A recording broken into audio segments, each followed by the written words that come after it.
Hi, I'm Meredith DeVillez, and today for 5th grade ELA, we are going to be looking at main ideas and details to support that main idea. I know you've been doing this for a long time. One little trick that we're going to add in today is that we are going to find more than one main idea out of these articles, and then we're also going to practice summarizing. Sometimes summarizing can be tricky, right? To get just the right amount of information without just re-saying the whole thing you just read. So we are going to start with an article from Newsella. Go ahead and get out a sheet of paper. So the article that we are going to start with is California Woman Gone Missing Found by Junior Detectives on Bicycles. So for this article, it's going to be up on the screen. I'm going to go ahead and read it out loud. You follow along, and then we'll come back and look at picking out the main idea and details together. So here we go. The sound of the police helicopter became louder. Hope Claiborne and McKenna Rogers, both 11 years old, were ready. They sprang into action once they heard the helicopter in their Roseville, California neighborhood. They heard from the helicopter loudspeaker that police were seeking volunteers to help locate Glenetta Bedford. She is a 97-year-old with dementia who had wandered away September 30th from her residential care center. They needed to find Bedford before nightfall, and it was already about 4 p.m. Hope and McKenna, who were hanging out after school in a park near their homes, decided to grab their bikes as well. So did Hope's brother, Cashton Claiborne, and his friend, Logan Holtman, both 10 years old. The four of them rode up and down the surrounding streets for more than an hour, joining dozens of other community volunteers who were looking for the woman. Hope's father, Daniel Claiborne, texted her a photo of Bedford so they'd be able to identify the woman. After breaking briefly for dinner, Logan also had to bandage a few scraps from taking a spill on his bike. The kids hopped back on their bicycles and did another search in their community, 20 miles from Sacramento, California. They scanned parking lots and playgrounds. They looked behind bushes and even checked at their elementary school. Then at 6:30 p.m., just before dusk, Hope saw her.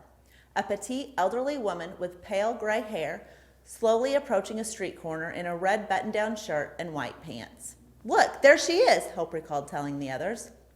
"I said, yes, guys, that has to be her," Logan recalled. If Bedford had kept walking, Logan said, she would have soon ended up on one of the busiest streets in Roseville. "I was so excited to find her. We all went over to her and asked, 'What are you doing?' Hope said. She didn't really understand us and told us to go away." While the other kids distracted Bedford and kept talking to her, Hope dialed 911 and told the dispatcher that they'd found the lost woman. The dispatcher was a little surprised to hear a young voice on the line, said Rob Picara, Public Information Officer for the Roseville Police Department. Because Bedford has dementia, there was an urgency to find her before she went off on a trail in the woods or ended up on a street with lots of traffic, Picara said, adding that he thought it was the first time she'd wandered away from her care center. Less than a minute after the dispatcher learned where the children and Bedford were, a police cruiser arrived at the scene, and Bedford was quickly returned to her care center. What could have been a much larger crisis was diverted by these junior detectives who jumped into action, Picara said. Perhaps no one is more proud of the kids' quick thinking than their parents. People are amazed by what they did in a time when so many kids are inside on their phones, said Alyssa Holtman, 33-year-old, a single mother to Logan and his 13-year-old brother, Zachary. Children don't often play outside anymore. Father said he didn't take them seriously at first when they said they were going to search for Bedford on their bikes. "I sent them a picture for her and thought, okay, have fun," said Claiborne, a 37-year-old single father. But they were genuinely determined that they were going to find her. When they ran inside later yelling they'd found her, I couldn't believe it. Cashton had a simple answer for why they decided to look for the woman. "The four of us just decided that we could do it," Cashton said. McKenna had a different take. "We really wanted to find Bedford and prove that kids can make just as big as a difference as adults," she said. Okay, so we're going to start with our first main idea and some details. So I'm going to say that the first main idea is that people of all ages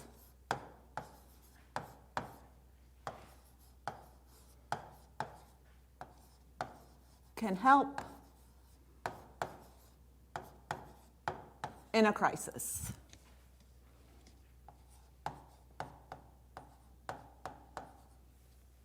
So some details to help us support that. Now, in a normal time, we would probably go back to the article and look for those details. Since at this point, I feel like I've read that article about 18 times, I kind of know the details by now. So people of all ages can help in a crisis. So we know that the kids were ages 10 and 11.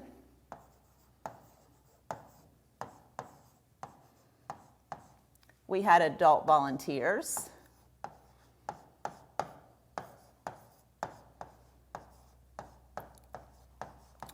We know that Cashton and Hope's dad sent them the picture, and he was 33.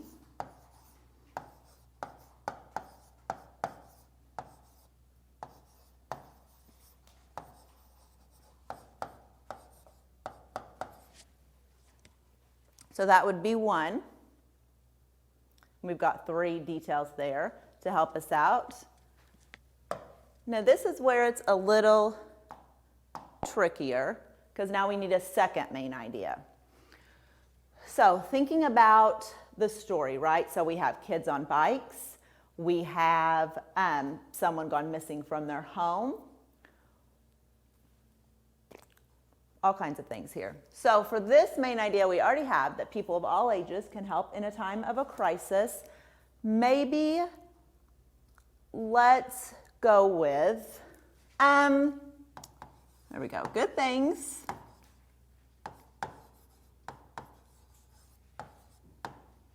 can happen from the unexpected.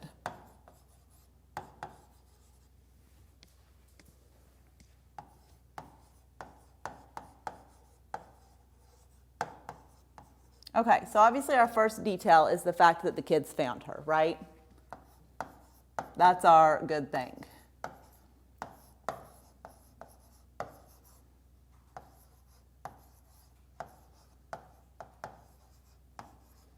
So some of our unexpected things, that it was the kids that found her, so that kids wanted to help, we'll say. It is not unexpected. I think that all of you want to help everybody every day. But in this article, they said that they're expected to hear that young voice. So kids called 911. And we'll just say over here, surprised to hear young voice.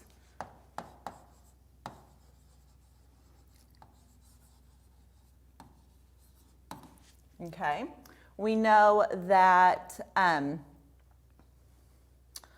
the mom was surprised that they were outside riding their bike, right? That was unexpected. Kids are inside a lot, so.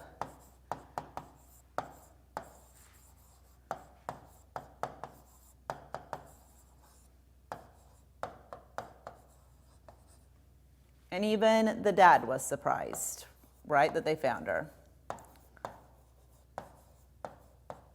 So all of those were kind of unexpected events, but a good thing happened from it.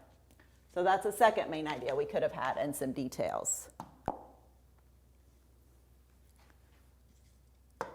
Yes. Okay. So now our summary. So with a summary, we want to kind of state the big idea of the article and some details to support it. So for our summary, we could say, in a community in California, a 93-year-old woman went missing, and it was a group of 4, 10, and 11-year-olds that found her. So that really kind of wraps up our story, right? We got the meat and potatoes, if you will, of what the article was about. The rest of it is great to know, but not necessary for a summary. So now, let's go ahead and look at a second article.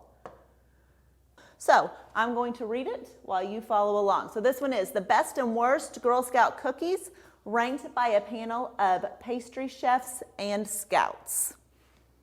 That'd be a fun panel to be on, wouldn't it? So here we go. No need to check the forecast. The only one that matters right now is that Girl Scout cookie season is upon us. With this magical time of year, when kids hawking sweets appear at grocery store booths, comes the inevitable forming of camps. Are you Team Samoa or a die-hard Thin Mint fan? Does peanut butter trump lemon? To settle such divisive matters, the Washington Post brought in a panel of judges who were more than up to the task. We enlisted 2 professional pastry chefs, Claudia Boravecchio of Fiola and Paola Velez of Kith and Kin. And since no one knows Girl Scout cookies better than the folks who sell them, the Post added 3 local scouts, 13-year-olds Kimora Buggs and Ross Dolan, and 10-year-old May Maney. The Post grabbed boxes or bags of all 8 cookies being sold in the area and added the regional lemonades, and got to work tasting them in the Washington Post's food lab.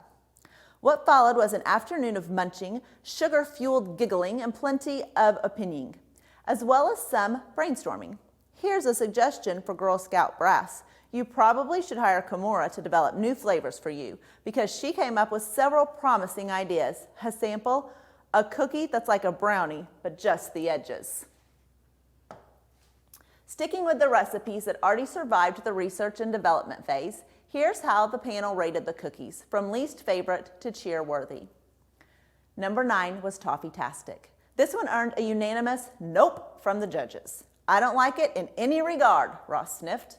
The tasters agreed that there weren't enough toffee chunks in these otherwise plain cookies, but when they hit a chunk of confection, they did not like the sensation.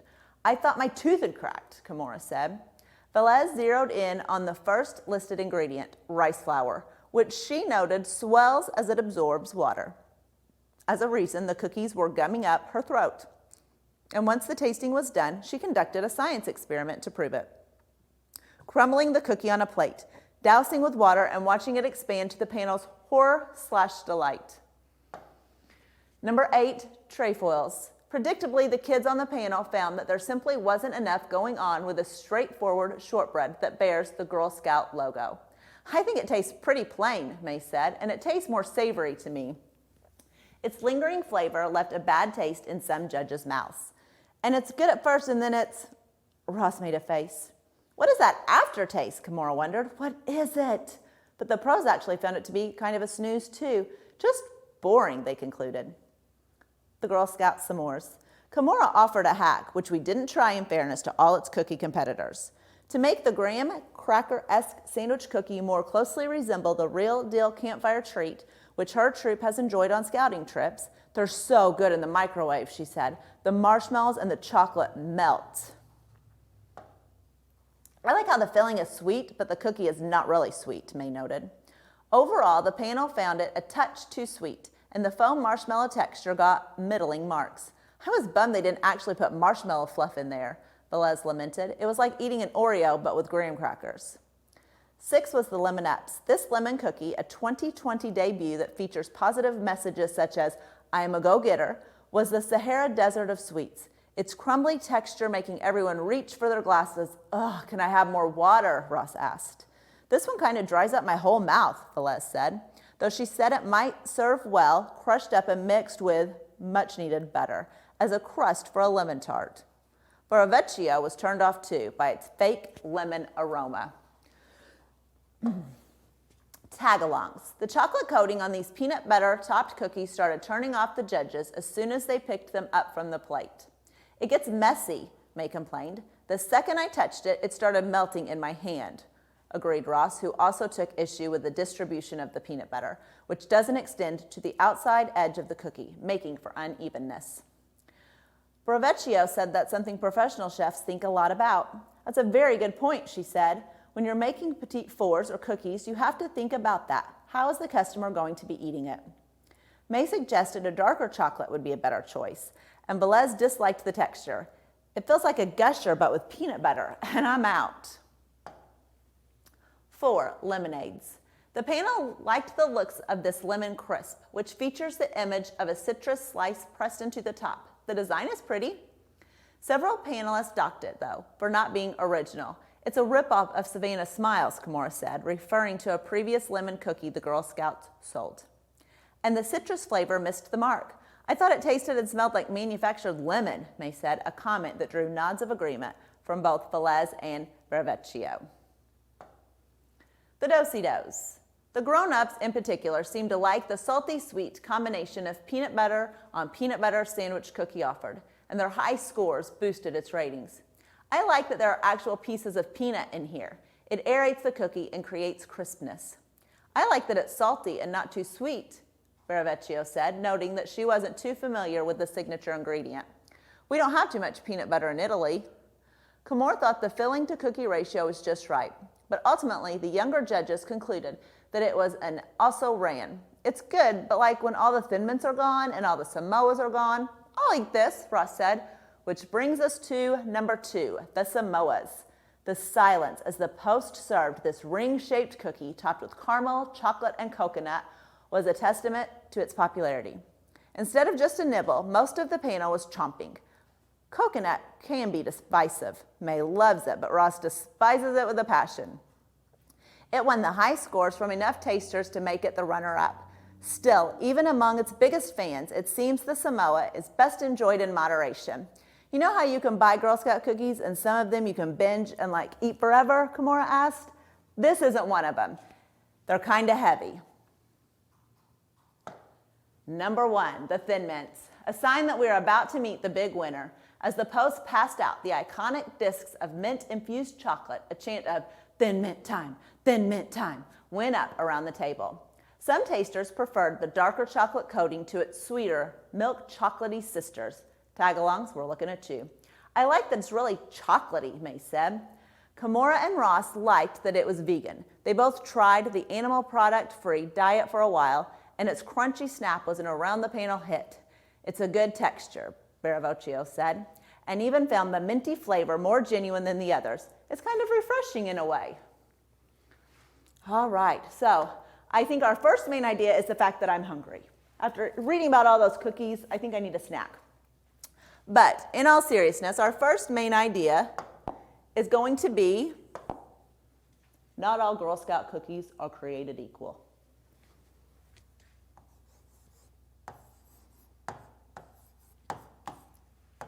And I'm going to abbreviate there.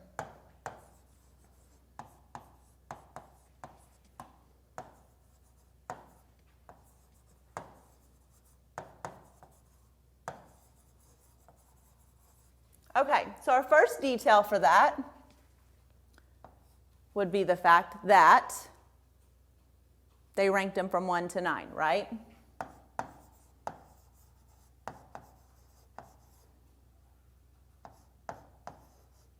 And we'll say here, number 1, Thin Mint.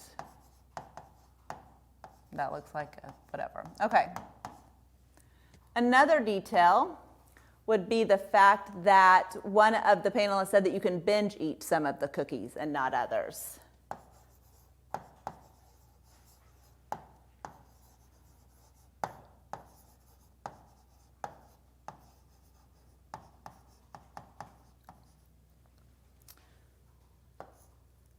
Another one could be that some are too sweet and some are too bland.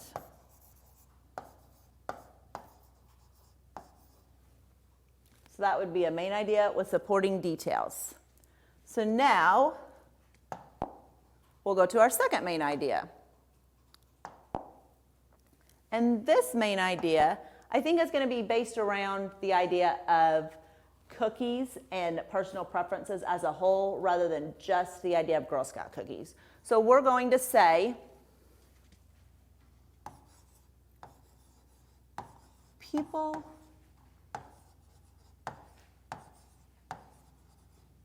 are particular about what they eat.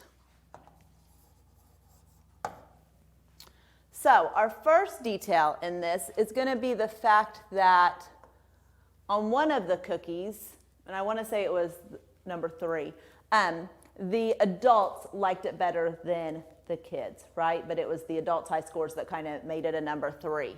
So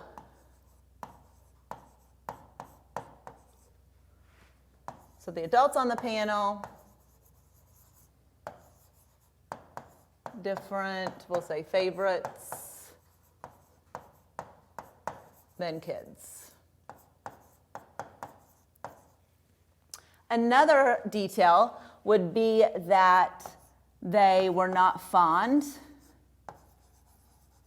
or we'll say not fans,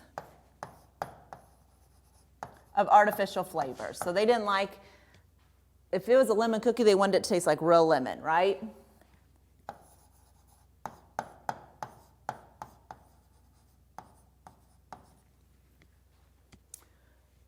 We're going to do one more detail. So I think the last detail that we're going to use for this main idea would be the fact that whenever they ate the cookie with the rice flour in it, they didn't like the texture. They didn't like that it gummed up their mouth. So we're just going to say texture of food. Okay, so we have done a second main idea here, and we are ready for our summary.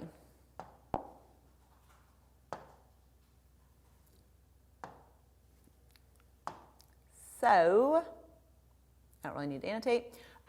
So with our summary on this one, right? So we're looking for just the big picture here. We don't need all the details. We don't need all of the panelists' names or how they ranked all the cookies. We're going to say that a panel was put together to test and rank Girl Scout cookies. The Thin Mint was the overall choice for number 1. Period. That's the end of your summary, right? If people want to know the rest, they can read the article themselves. That gives us the big idea. So with that, we have read 2 articles, come up with 4 main ideas, and I think we had 3 details for each main idea, and this isn't math, but 3 times 4 is 12 every time. And we got 2 summaries. So with that, our code word for today is